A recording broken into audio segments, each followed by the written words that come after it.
What's up, everybody out there on YouTube? My name is Bryson Michael. This is Bryson Michael Cast, and this channel right now is just kind of a test thing that I'm doing, so I don't have to put all these test videos and stuff on my personal YouTube channel, which is Bryson Michael RC. A little bit about myself. A while back, I actually started a YouTube channel. I got a drone, and I was really obsessed with flying drones, and Quadcopter 101 was a huge channel for me, and I wanted to do drone flights and drone reviews and things like that. So I started buying drones, and then got a DJI Phantom 3 Standard. I ended up flying the Phantom 3 Standard for a long time, showing people a lot of things that you could do with the Phantom 3 Standard, a lot of hacks and things that you could do to get it to fly further, better antennas, and then apps and things that you could use to set waypoints and make autonomous flights and things like that. That slowly evolved into me wanting to build my own drones, which got into quadcopters and things like that. Let's see if I have one here that I can show you guys.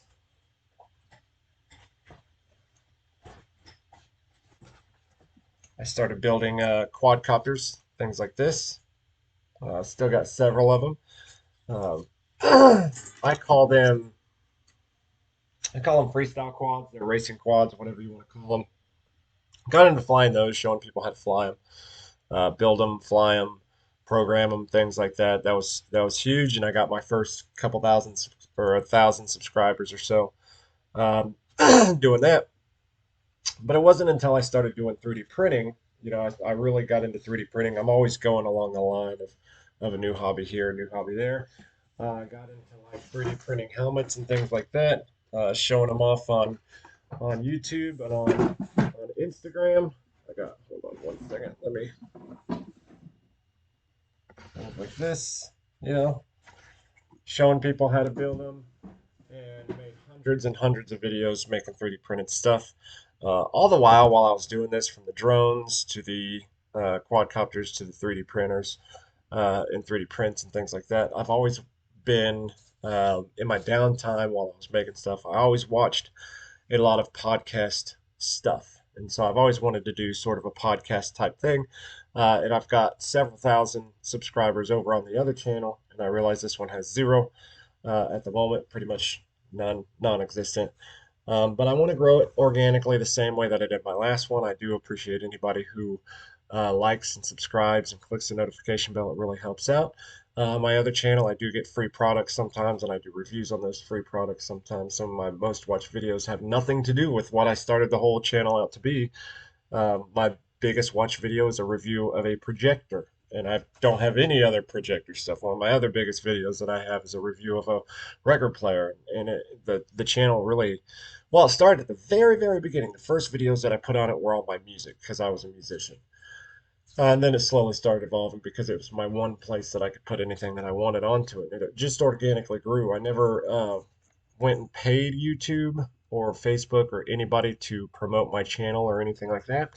It was all just people who naturally and organically went over and liked it. So it would probably have a ton more if I focused on anything like that, but it was pure YouTube, nothing else. I never promoted it. I got an Instagram and promoted my Instagram due to YouTube, but I never promoted YouTube on Instagram. I never promoted my YouTube on Facebook or anything like that. Tried to get people to come over to it that way. Of course, talking to people in public and stuff, I would get them to go over to if they were interested in like 3D prints and stuff, I'd get them to come over to my channel and take a look at some videos and show them some of the videos that I have. But there was a period in time, a few different periods in time where I did vlogs on it and things, and a few different live chats and stuff that I did. But I noticed that Little Maker community is a specific political ideology. And one thing that I've always known as a musician is you don't want to sell out one side. You don't only want one side fans. You know what I mean? So if somebody, like what happened with us one time, we had a political figure ask us to come do barn burner stuff with him and open up for his political speeches and stuff. One thing that I told him was, we could do that, but I'm not going to, and I agree with a lot of things that you say, but I'm not going to promote that. I'm not going to promote my political side because then that's going to alienate other sides. And so that's one thing that I really had to focus on with that channel, is making sure that I never alienated one just to serve another. And so it was purely on the maker aspect of things. At the beginning, making music, next, making drones fly and making upgrades and stuff to those drones, and then building drones, and making 3D prints and using 3D printers and stuff. It's always been a maker channel. And so when I do this cast thing, I didn't want I didn't want it to be on my Bryson Michael RC channel. So if you guys find any of that interesting, you can go over to Bryson Michael RC. This is just a quick intro video that I'm making for everybody out there. This is going to be kind of how it is. This shows you up there. That's well, that way. That's my dog Daisy. You can see her there.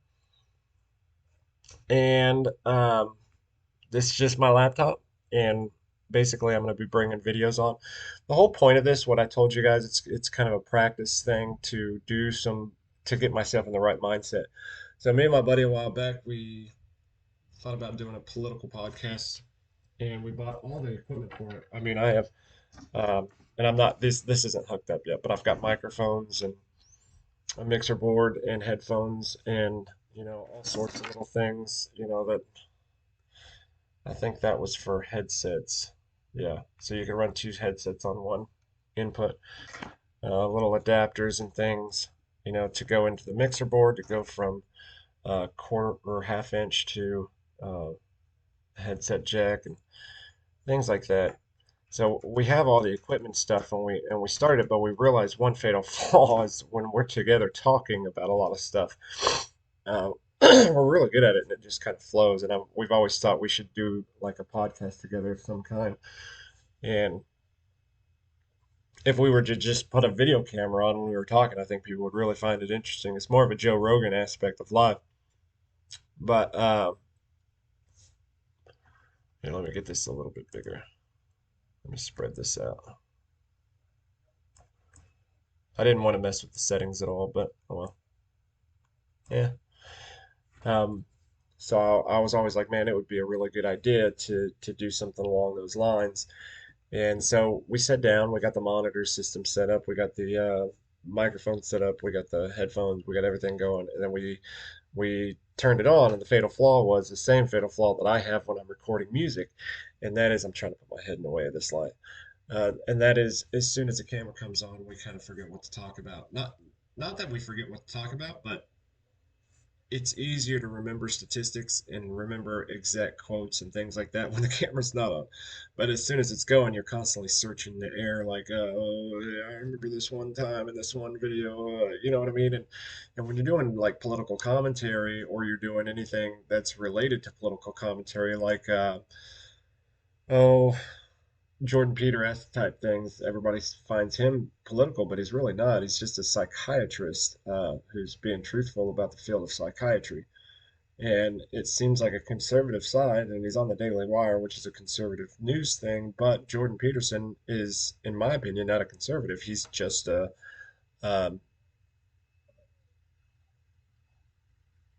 psychologist, basically. He's just a guy finding the truth in psychology, and he's very, very, very smart. Um, so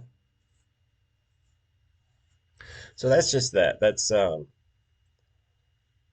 we don't want to do. I mean, we do have political values, and I do have some very, very strong political values, and I'm hoping they all come out onto here. And we've been wanting to do it for so long that I feel like if we would have started it a long time ago and we'd have actually flowed with it, then we'd be pretty far on it right now. Because I've since seen a lot of people come up through the ranks and starting really good channels doing the same ideas that I had back then.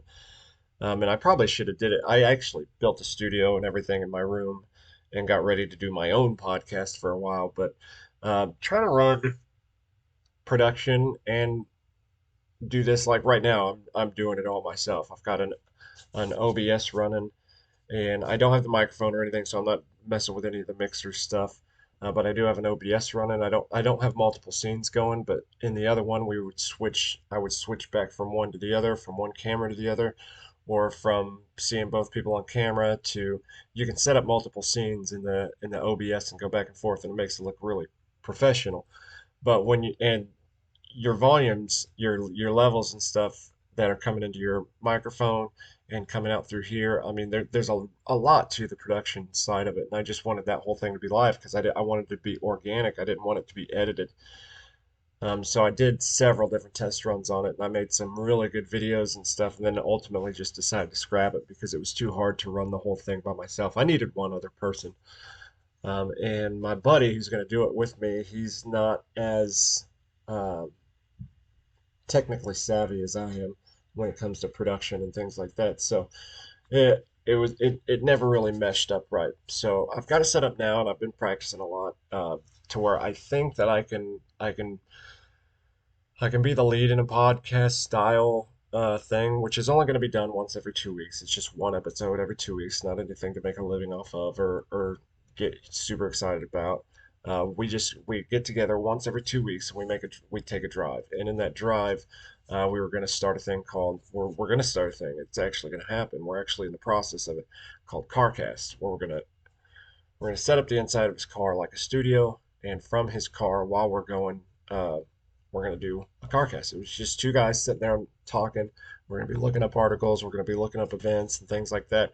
Just kind of informing people for like 2 solid hours of just live, good entertainment. That if you're on your way to work or something like that, you can definitely tune in and listen to. And um, it's not gonna be like tortuously conservative or idiotically liberal like the Young Turks or some of those. I really can't name one that's conservative because I guess Alex Jones kind of comes to mind, but I kind of feel bad for Alex Jones because I think he's just a real big flamboyant attitude, and I think it just doesn't come across right in today's day and age. But he made his millions and he made his bank doing what he does to a generation who it paired well to, and nowadays his the way that he presents himself doesn't quite work the same because you have all these real laid back people now that are online. So this guy that's getting real, but if you're hugely patriotic and you're very driven and you're worried about the state of the union and things like that, I can see why you would want to get so animated and stuff. And I'm sure we're going to get pretty animated on things, but we're going to try to keep it low key. We're going to try to keep it nice and settled, kind of like just that's why we want to call it the car cast. We're going to just two guys talking in a car. So what I'm going to be doing with this, if anybody's still on, what I'm going to be doing with this channel here is all I'm going to be doing is Bryson Michael Cast, um, named after Bryson Michael Music and Bryson Michael RC. The YouTube channel is just Bryson Michael Cast. I'm just going to be doing some reaction videos um, from the perspective of my political point of view. That way, and more driven towards helping men. I think there's been a huge attack on men in recent years, and I think it's getting harder and harder to be not only a man but a white man in the United States of America, which sucks because in the '90s to me, I went back and watched the Super Bowl halftime show between the Cowboys and the Buffalo Bills the other day, and Michael Jackson's one of my favorite artists of all time, and that was in the early '90s, and in that video you see them, they have a black and white hand holding hands, on each side. They were doing the song "Heal the World," black or white, and these are issues that Michael Jackson was pushing back in the '90s, and we as kids were taught this stuff, and I mean it was really pushed as kids where we didn't really look at other races like looking down on them or anything like that. We were taught to see everybody equal. And now it's coming from, you went from the '90s to where everybody was trying to get to here to where now those people came to here, you know, probably Jim Crow era, slavery, Jim Crow, up to '80s, '90s, where we were level. And now it seems like they want to be here and want us down here. It's almost like now that we're here, we want you to go down. And it's not a good look. It's not a good look for America. It's not a good look for us as a nation and us as a people. It's not a good look for humanity, really. And so we want to talk. We'll be talking a little bit about that stuff. So the men's side of things. I think it's a good opportunity and a good idea for people that have the ability to if you have a camera, if you have a connection to the internet. I think people need to take a stand and people need to make a difference in their society. And when they see something going wrong, they need to step up and they need to put their ideas out there. And whether people strike their ideas down right off the bat or they lift them up, that's America to decide on all that. And one of the things that's been really showing lately in America is political sides are very, there's one here and one here, and there's hardly anything right here. And so you can't be one and well, you have libertarians who are, staunchly conservative when it comes to moral values and stuff, but they still try really hard to have um, a liberal aspect of life. They try to understand the liberal point of view and oftentimes agree with it. And that's one thing that, I really libertarians, they're almost like bisexuals to me. It's confusing. I don't understand how you live life toting the line between one or the other, even though liberals call libertarians conservatives. So I mean, anybody who's not crazy communist abortion on demand, um, anybody who's not that is considered a conservative nowadays, which is pretty ridiculous because words used to mean something. So I don't know. That's just something that we're going to come out with. But it's mainly male driven. It's going to be mainly male driven and a huge focus on fathers, a huge focus on helping for addiction. Because me and my buddy that we're doing this with, we've both had our own bouts with addiction. So that's one thing that a lot of conservative media doesn't talk about, and a lot of conservative podcasts don't talk about, and a lot of podcasts in general don't talk about is um, the pitfalls, downfalls of addiction, and then the triumphs of addiction, and then depression, kind of mental health. We have a huge mental health problem in this country, so I really want to talk about mental health, not only just mental health, but an overall mental health, but also a male aspect of mental health, because I can really only tell it from my point of view, and everybody has different trials and tribulations based on um, what society's perception of you is, perhaps, but male driven, and I want to aim this a little bit more towards fathers because I think being good parents, good fathers, and we need more fathers. I think there's too many people in this day and age who think it's cool to be an absentee father, or no, not necessarily think it's cool to be an absentee father, but they rush into relationships at a young age. Uh, a lot of people rush into these relationships at a very young age. They get married way too quickly without knowing each other. They have children, and then they finally get to know each other and realize that this isn't the type of person that I wanted to be with. And then ends up this fracture which affects more than just both of them, but it affects the children too. And there's too many people that once they figured out who each other are, they really got this resentment and hatred for each other, which causes a whole nother thing when it comes to the kids. They start using the kids as leverage towards each other and things like that. So um, men, fatherhood, addiction, mental health. Those are the biggest aspects that I want to focus on. We do want to hit some political points, political things. So we'll talk about the Biden administration at times, the Hunter Biden issues, the stuff in the House and things like that. We'll talk about all that stuff, but I want to mainly have a focus on men's and men and fathers and mental health. I think that's a huge thing for me. And so that's why my first reaction was the one that it was. It's a father and a son, and he committed a crime, and the father's in there trying to get him out. And I encourage you guys to go watch that. It is a long video, and I'm planning on breaking it down into shorts as soon as I can so we can load up some shorts. And I will be making a few different shorts as I go because I know that people have a small attention span nowadays, and just this video will probably only get very low views because it's such a long video and people don't have the attention span. So you can tell from TikTok and from YouTube shorts and things like that that people have a very small attention span. So you've got to try to cram in as much information as you can into a tiny little 30-second video. It's frustrating because I love long form podcasts. I love them. I really do. But that's a little intro on me, Bryson Michael Cast. If you guys think that, you know, you want to hear more, give it a subscribe, like, hit the bell, and let me know what you think. We'll see you guys later.